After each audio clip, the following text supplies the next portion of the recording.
আসসালামু আলাইকুম। আজ পঞ্চম দিন। আজ আমরা চলে যাব। খুবই খারাপ লাগছিল সকাল থেকেই, কেন জানি মনটা খুব ভার হয়ে আসছিল। আরও কিছুদিন থাকার ইচ্ছা ছিল, কিন্তু প্রচুর শীত, যার জন্য বাচ্চাদেরও ঠান্ডা লেগে গেছে। আর যেহেতু আসতেই হবে, তাই আমরা চলে আসলাম। এদিকে কিছু জমির কাজ ছিল, যেগুলো আব্বু দেখা যাচ্ছে আমাদেরকে, মানে আমার শ্বশুর আব্বু আমাদেরকে সময় দেওয়ার কারণে ওনারও অনেক কাজ পেন্ডিং পড়ে আছে। আর আমার হাজব্যান্ডও সকালে আমাদেরকে নিতে চলে আসছে।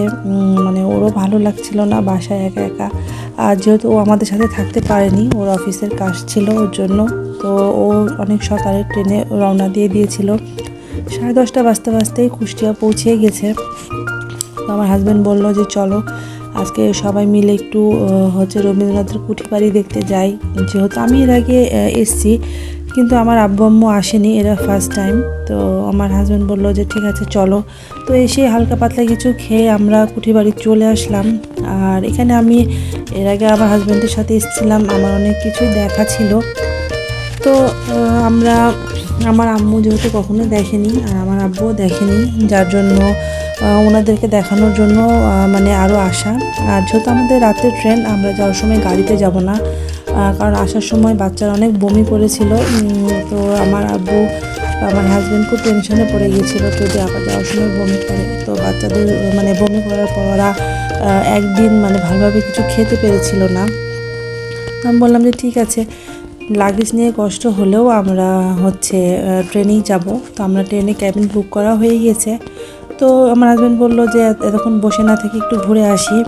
তো রবীন্দ্রনাথের বাসা দেখতে আসলে যতবার দেখি এগুলো ততবারই দেখতে ভালো লাগে আর কি। তো এটা হচ্ছে ঘাস কাটার একটা মেশিন, আর এর আগে যেটা দেখালাম সেটা হচ্ছে ব্লেন্ডার। তো এগুলো আসলে রবীন্দ্রনাথ ঠাকুর, আমাদের যে বিশ্বকবি, উনি এগুলো ইউজ করেছে, এখানে হেঁটেছে, এই বাসাতে থেকেছে। এগুলো একটা ফিল হয় এখানে গেলে, এত ভালো লাগে, মনে হয় যে খুব কাছাকাছি ওনাকে দেখা যাচ্ছে, বোঝা যাচ্ছে উনি কোথায় বসতো, উনি কোথায় লিখতো, বা উনি কোথায় খেত, সব কিছু এখানে একদম স্পষ্ট। উনি এই নৌকাটাতে করে ঘুরতো। তো এখানে আজকে অনেক বেশি ভিড় ছিল। আর যেহেতু 1:30 পর্যন্ত এটা ওপেন থাকে, সকাল থেকে 1:30 পর্যন্ত ওপেন থাকে, তারপরে লাঞ্চের জন্য এটা বিরতি থাকে কিছুক্ষণ। তো এখানে অনেক ভিড় ছিল, আমরা সকালে দেখতে আসছিলাম, কারণ বিকালের দিকে আমরা সময় পাবো না। তো আলহামদুলিল্লাহ খুব ভালো লাগছিল আর কি। আমার আব্বু আম্মু তো দেখে খুব খুশি। আর এটা হচ্ছে রবীন্দ্রনাথের বাইরের যেটা ভিউ, যেখানে পুকুর পাড়, আর এটা হচ্ছে বাড়ির পিছনের ভিউ, ঠাকুর বাড়ির পিছনের ভিউটা খুবই সুন্দর। আর এটা খুব সুন্দর করে সংরক্ষণ করেও রেখেছে, আর অনেক দিনের স্মৃতি। আর এই জিনিসটা আমার দেখার খুব ইচ্ছা ছিল, সেটা হচ্ছে বকুলতলা। এর আগে আমি দেখেছি, এই গাছটার বয়স প্রায় 100 বছর। এখানে বসে বসে রবীন্দ্রনাথ যে কত কবিতা লিখেছে তার কোনো ঠিক নেই আর কি। তো এটাই হচ্ছে সেই স্মৃতি বিচরণ গাছ, রবীন্দ্রনাথের বকুলতলা। এই বকুলতলাতে বসেই উনি দিঘির পাড়ে বসে অনেক কবিতা লিখেছে, অনেকক্ষণ সময় কাটাতেন। এটা ছিল রবীন্দ্রনাথের সবচেয়ে প্রিয় জায়গা। তো আমিও এখানে অনেকক্ষণ দাঁড়িয়েছিলাম, দেখলাম, খুব ভালো লাগছিল।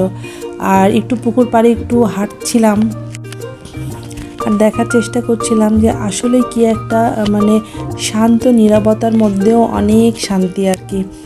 আর এই যে আমি আপনাদেরকে দূর থেকে দেখানোর চেষ্টা করি এই বকুলতলাটা। আর এখানে সব সময় গানের আসর বসে, এখানে গান করে, এবং রবীন্দ্রনাথেরই সব গান করে। তো এখানে যখন পড়বে না মোর পায়ের চিহ্ন, এই বাকি গানটা করছিল।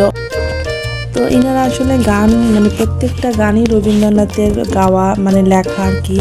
তো ওনারা খুব এক্সপার্ট, যে কোনো গান রবীন্দ্রনাথের বললেই ওরা করে শোনায় আর কি। তো এই তো আমাদের প্রায় বেড়ানো শেষ। সবাই ভালো থাকবেন, সুস্থ থাকবেন। নেক্সট ব্লগে আমাদের যাওয়ার ভিডিওটা থাকবে, আশা করি সবাই এনজয় করবেন। আল্লাহ হাফেজ।